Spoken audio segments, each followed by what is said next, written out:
The challenge of blood and pride.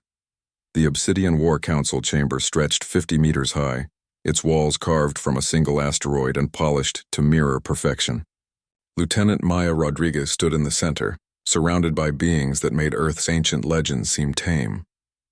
The Zarkonian Empire had summoned humanity to answer for their expansion into the Kepler sector. And the message was clear: submit or be erased. Colonel Dreknor rose from his throne, his crystalline exoskeleton catching the light from 1,000 bioluminescent fixtures. He stood nearly 9 feet tall, his forearms ending in blade-like appendages that could slice through titanium. Behind him, 12 of his honor guard stood motionless, each one a monument to engineered perfection. "So Earth sends this," Dreknor's voice rumbled through the translation matrix, carrying harmonics that made the air vibrate. A female, small, soft-skinned, no armor plating, no venom sacs, no enhanced musculature. He descended the steps slowly, each footfall echoing like a death knell. "Tell me, Ambassador Williams, is this mockery or ignorance?" Ambassador Williams, a silver-haired veteran of 3 diplomatic crises, kept his expression neutral. "This is Lieutenant Maya Rodriguez, Colonel. She speaks for Earth in the trial of dominance." The chamber erupted in what could only be described as laughter, though it sounded like grinding metal and breaking glass across dozens of species. Maya remained still, her brown eyes tracking every movement, cataloging every detail. At 5'6" and 150 pounds, she looked like prey among predators.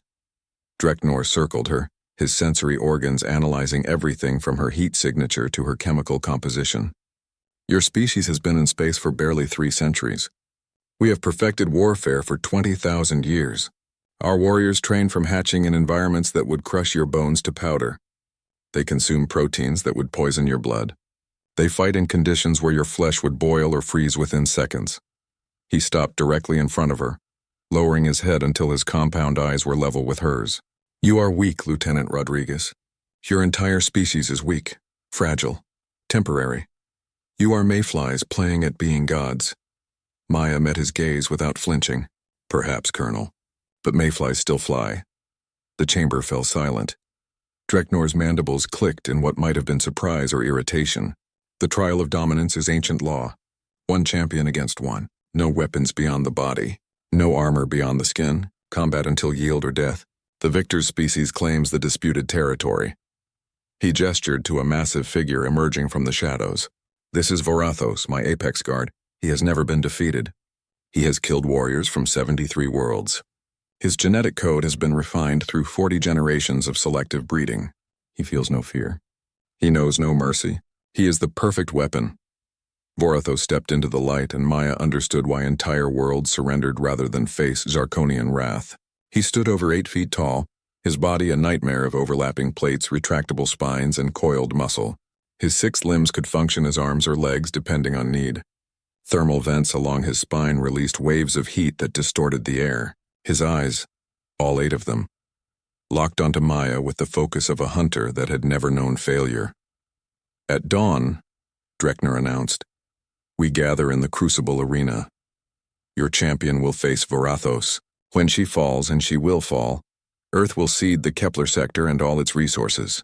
You will retreat to your inner colonies and never expand again.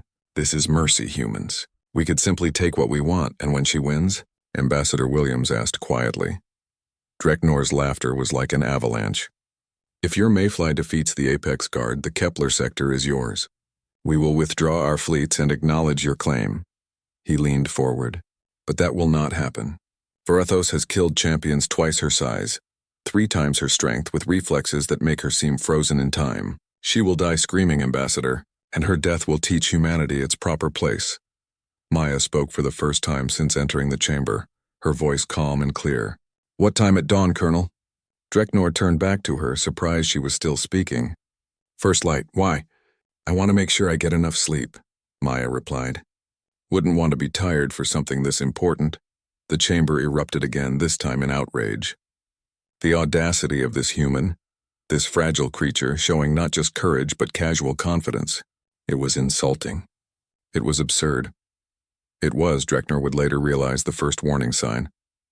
That night, Maya sat alone in her quarters, reviewing anatomical data on Zarkonian physiology.